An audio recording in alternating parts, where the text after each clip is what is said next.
waan diduuf miti. So harmeen kiyya waan isheen filatteef iyyuu waan bakka sana hin taa'aa jetteef iyyuu eeshi jee taa'aadha koo bakkuma sitti tole taa'ii jee. Lakin ishee sana immoo du'ee badee manitti hooqqeeyyuu ijjeere. Du'ee badee ijoolleerraa damoosa kiyya itti liqeeffadhee anuu gaafa huqqubii seenee damoosa koo jajaan huqqubii itti seenee manitti qorqorroo sana iyyuu ijjeereeni. Akkam godhee nani qofaa kiyya mana algaatiin ijjeera. So malee haadha kiyya mana hooqqee keessatti isheen jiraachuun ishee natti tole miti. Anu ergan gaafa viidiyoo sana argeeti sammuun tiyyattuun sirrii nan jirtu haati koo mana kana keessa akkasitti jiraachaa jirti hin jaa. Maaliif ani yeroo baay'ee yoon harmee kiyya suura kaasaa natti ergaa jees natti hin ergani. Viidiyoo waraabaa natti ergaa jees hin ergani. Gaafan bilbilaan gaafadhu immoo ani badee lakinoo agaan bu'eeraa naan jetti. Agaatiin mana isaa hin gadda kana lakinoo maskaawwatii biteen deebi'ee naan jetti. Isa waannitiin laxxafamee jiru isa sharaatiin manni maskootii laxxafamee jiru hin gadda biteen deebi'ee mana laameeraa biteen deebi'ee naan jetti jechuudha. Mee akkam godhanii aniin kun Oromoo kiyya hin dadhabee bar. Mee anu akkaataa kamiin immoo beekaa jira miti. Mana madamii kanaatis baay'ee beekaa hojii ulfaataa yoo haa ta'u damoosa jabaatiin eessaa hin hojjedha bakka kamiitiin hojjedha beekaa jira miti. Ani isa namni illee sooshaal miidiyaa kanarraa hiriyyaa qabu hiriyyaa mari'atu hiriyyaa wajjin haasa'ee kolfu ani dhugaa rabbi dubbatuuf rabbi tokkicha wajjin haasa'a malee hiriyyaa jedhamtu tokko hin qabu. Hiriyyaa asiif asiin haasa'ee yaada walii kennu jireenya gadhaanaa keessaatii gara guddinaatti wal fiduu hin qabu jechuudha. Yeroo baay'ee sooshaal miidiyaa kanarraatii kan numti carraan kennamuuf iyyuu nama jabaa nama qaalii nama beekamtii qabuuf jechuudha. Yeroo baay'ee namni sooshaal miidiyaa kanarraatii bakka guddaatti kan fu'u namni asirraa nama beekamtii qabu. Nama dubbatu beekaa suufii gaarii uffatu nama uffannaa gaarii uffatuuf wanti bakki guddaan kennama jechuudha. Hojiin guddaan kennama. Bizineesiin adda damoosni guddaan kennama jechuudha. Yeroo baay'ee kan mana madamii keessa shamarran mana madamii keessa kan ilaalu rabbi tokkicha yoo ta'e malee nama miti. Namni hin ilaalu. Rabbi tokkicha yoo ta'e qofaa kan nu ilaalu waaqa tokkicha yoo ta'e malee yeroo baay'ee kan nama biratti fudhatama qabu yeroo baay'ee kan nama biratti guddina qabu nama beekamtii qabuu fi nama uffannaa gaarii uffatu.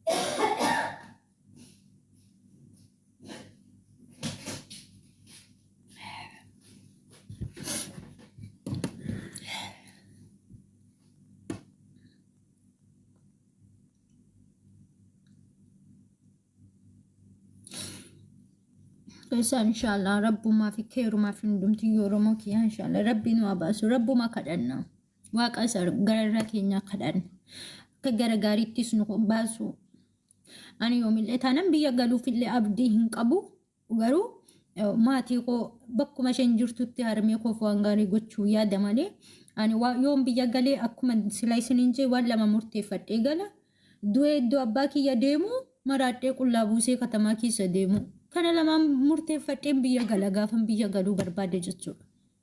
Kana lamaan murteeffadhee jala sarareen biyya gala.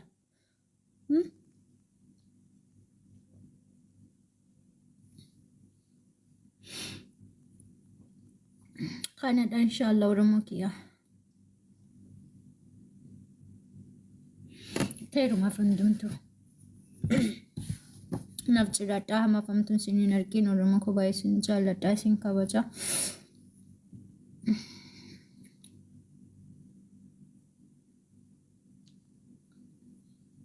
Baay'ee natti dhaga'ama maaliif yeroo baay'ee gaafan biyya galu abbaan kiyya waan booletti dhaabatee na simatuuf iyyuu gaafa biyya galu gaafa namni biraa dhaabatee na eegu maaltu natti dhaga'amame. Mana dura abbaa kiyyatu fiigee dhufee natti marama. Gaafan biyya galu gaafa namni biraa dhufee waan naan jedhu maalumatu natti dhaga'ama. Bilbila koo tokkotu isinitti banee agarsiise. Suuraa abbaa kiyyaaf viidiyoo abbaa kiyyatu keessa guutee jira jechuudha. Amma gaafa mana galee bakka sana hundumaa abbaa kiyya ilaalu dhuguma nin taa'e. bakka sana gaafa inni gaggalagalee ilaalu oguma sammuu godhadheenani bakka abbaa kiyya sana taa'ee nyaadhaa hin dhugaayee oguma jireenya gaarii jiraadha bakka abbaan kiyya sana waan ijee isaami oromoo kiyya.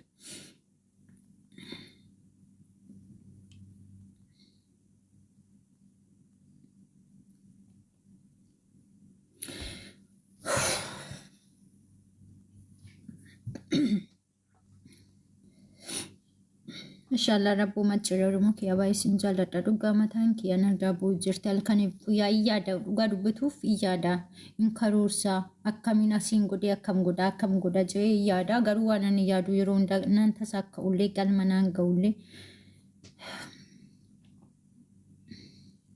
haadha nan qaba alhamdulillah galata waaqaa.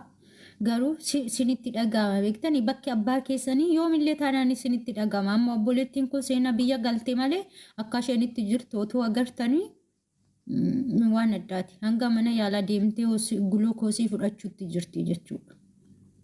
Maaliif bakki abbaa yoomillee inni sinii qorra bakki suni yoomillee sinitti dhaga'ama beektanii soo hin ulfaata.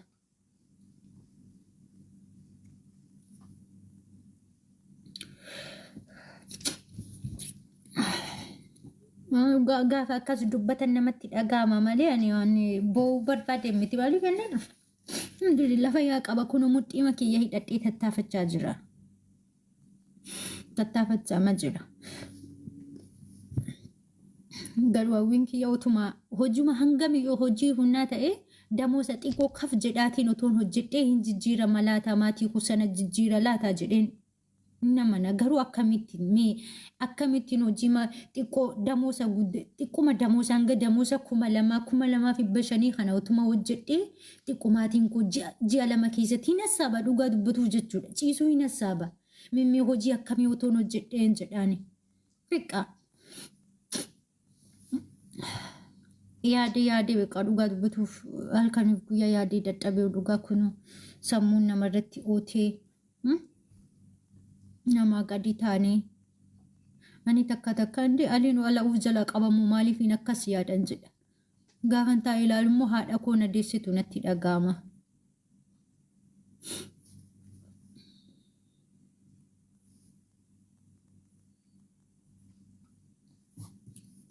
Ayyee kennaa koo galatoomii qaale. Hundumtuu namni biyya lafaa kanarratti hafu hin jiru. Hundumti keenya achi deemna. Garuu jira miti otoon biyyee jiru abbaan tiyya du'eera ta'eeti otoo rabbituuf itti fudhateera ta'eetu gaa kolfeen fataa jedhee waan ni ja'a. Fataa jedha tokkoffaa abbaa tiyya saarkiin nama na dura nyaatti lammaffaa otoo biyya ormaa keessa jiru beekaa natti dhaga'ama otoon booyi abbaa kiyya owwaalladhee jiraadheera ta'eeti beekaa hin boo amma garuu beekaa dhugaa dubbatuuf siisteerii kiyyaan akkanan jedhe. Mimmoo dhugaa akkanan jedhe immoo diingatammoo dhugaa natti hin fakkaatu beektanii soba natti fakkaata. Diingata lubbuun jiraachuu danda'a bakka awwaalcha sa'aatii ittaan jedhaani. Mee ugumanni oksanii rufaa ta'uu danda'a yookaan immoo waan bakka qabrii sa'aatii ilaaltee ittaa jedheen ishee gaafadha jechuudha. Waan jiru natti fakkaata malee waan nurraa du'e natti hin fakkaatu. Garuu bakka jira miti namatti dhaga'ama. Wanti hundumtuu anatti akka garaa koo akka mataa kiyya na ulfaata. Ani biyya hin galu. Yoon gale immoo waan amma lamaan kana murteeffadheen biyya gala malee natti ulfaata. Ergan tikkeetta kutadheeti kan ani siisterii kiyya biraa deebi'e gaafumaan boolee sana waan ni jedhu garaan kiyya birbirna jedhe ololna jedhe booyina jedhe beekaa hin deebi'e biraa.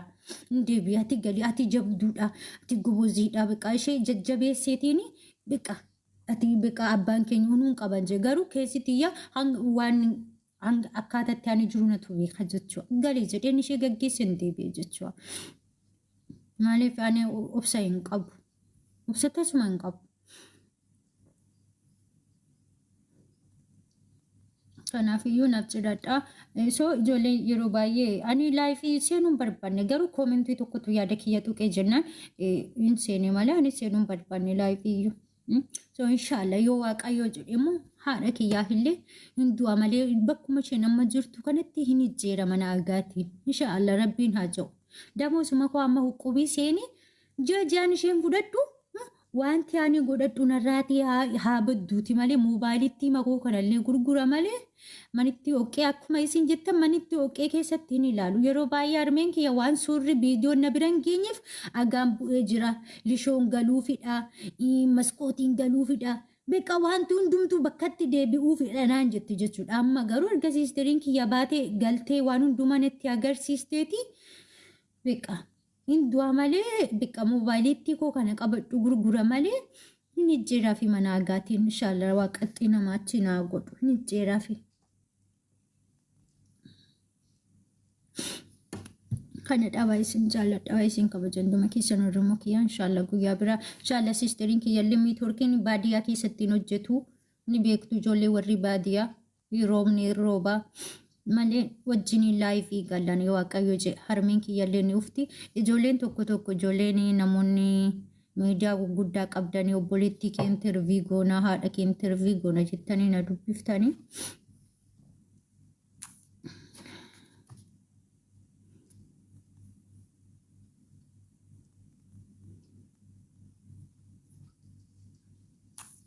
Misejji nama tokkoof iyyuu deebisaa hin turre. Inshallah gaafa sammuun xiyyaana taragaaggaatee jettee misejji keessan isin deddeebisa hunduma keessaniif iyyuu. Naaf jiraachuun keessan naaf gaadha. Jabi haamilee saga beekaa jira miti haamilee naa ta'uun keessan iyyuu na jabeessuun keessan iyyuu naaf gaadha. Rabbiin gaditti waaqa kanaan gaditti jabina keessaniitiin fiyyuu yeroo kanaaf sa'aatii kana ga'e malee ani nama yeroo kana ga'ee bakka kana ga'ee waan ni cuumiti. Beekaa kanaaf iyyuu naaf jiraadha inshallah. Rabbiin haa jawwaan hunduma isaa keessatti.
Taabtaabii godhaa jostii maal fakkaata hin beeku singalchuu didi warreen jostii argattan.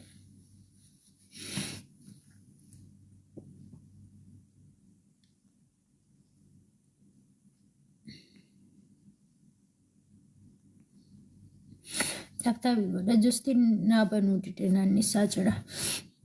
Naa yaada manatti dhagaame majannaan malee Oromoo kiyya bee tokko hin qabu. Walata waaqa.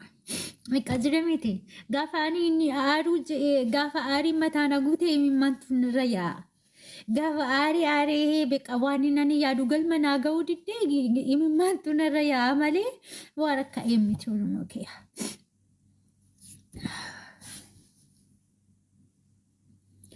Bakka jostii banuu dide Oromoo kiyya bakka jostii naannessaa jira banuu dide maaf akka ta'e hin beeku.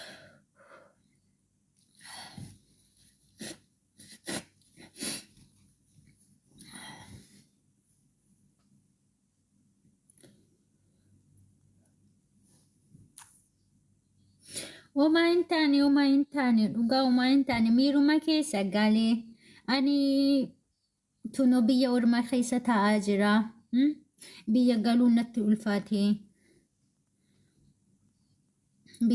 natti ulfaatee ijoolleen tokko haadha kee tuffattee mana oqee mana jettee waraabdaa naan jedhani viidiyoo harmeetii yaa siistiriin kiyyaa hin gadda biyya galteetii waraabdee. Jira miti mana oqqeetti ol qabdaa naan jedhani mana oqqee mana jettee olitti qabdee mana agarsiista naan jedhan aniyyuu guyyaa sanan arge Oromoo kiyya aniyyuu mana sana guyyaa sanan arge manitti jijjiiramte iyyuu guyyaa sanan arge. Alhamdulillah kan muka jala hin teenye iyyuu ani immoo akka yaada kiyyatti iyyuu muka jala galuu faanatti fakkaate. Muka gaaddisaa mukaa beektanii harmeen kiyya naannoo ji'a tokko muka gaaddisaa jala taa'aa turte. Maatiin kun hundumti hanga qorqorrittiin sun jijjiiramtu teessa turani beektanii muka jala turani muka baallee guguddaa qabu achi jala turani.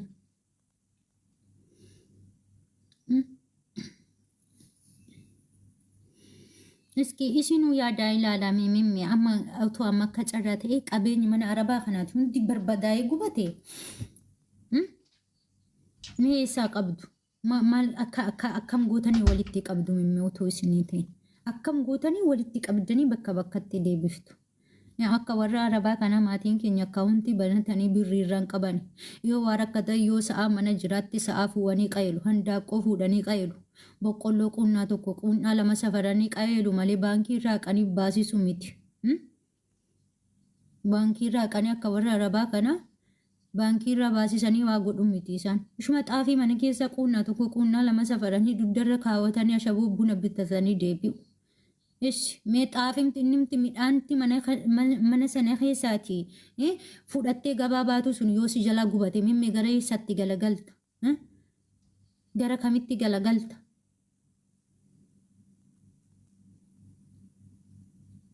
Uffanni tokko gaafa uffanni kee guutuu qabeenya ati qabdu guutuu si jalaa gubatte gaafa uffata kana qofa uffattee manaa baateetiin hafte qabeenya uffatuma kee caammaa keetti hanga qeensa miila keetti deebiftee uffata tokko bitachuuf qarshii hanga kan baafta.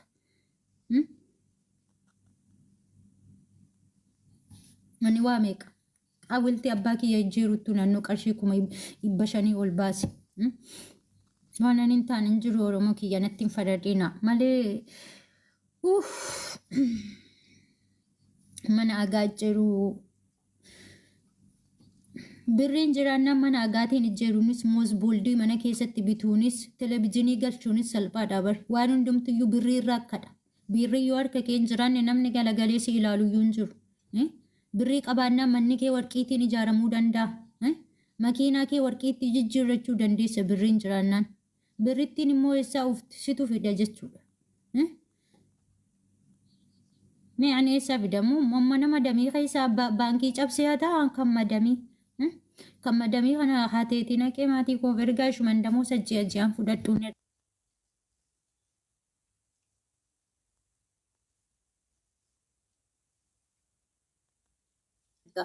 Suma ji'aan damoo qarshii 1,000 fudhadhu mee tilmaamame damoo qarshii 1,000 ji'aan. Eessa geelchu? Nama tokkoof uffatan bittu damoosni 1,000 gaafa biyya geessu nuuroo akka suuddii kana keessaati jechuudha. Mana agaa ijjeeruu miti. Aniyyuu kun mudhii koo hidhadheen dalagaa jechuudha. Mudhii kiyya ol taa'ee gadina taa'uu dadhabe mudhii kiyya hidhadhee rakkoo kiyya oksadhee hin dalaga. Ani gaafa hiriyaa kiyya ilaalu ofitti uffadha maali? Hin hojjedha. Namaatiin olitti hin hojjedha. Kan namni hin hojjenne hin hojjedha. Garuu kanan jiraadhu namaa gadi. Kanan jiraadhu jireenya kiyya namaa gadi kan hin hojjedhu namaa oli. Maaliif garuu kajo'ee gaafa rabbiin gaafadhu immoo beekaa na boossi sanatti ofuma koo ofitti bu'aa jechuudha. Sila kanaafiyyuu inshallah rabbiin hojii kanarra fooyya'aa damoosa kanarra fooyya'aa rabbi kanaa kennu du'aa inaa godhame mee Oromoon kun ifaallee yaadaanis ta'e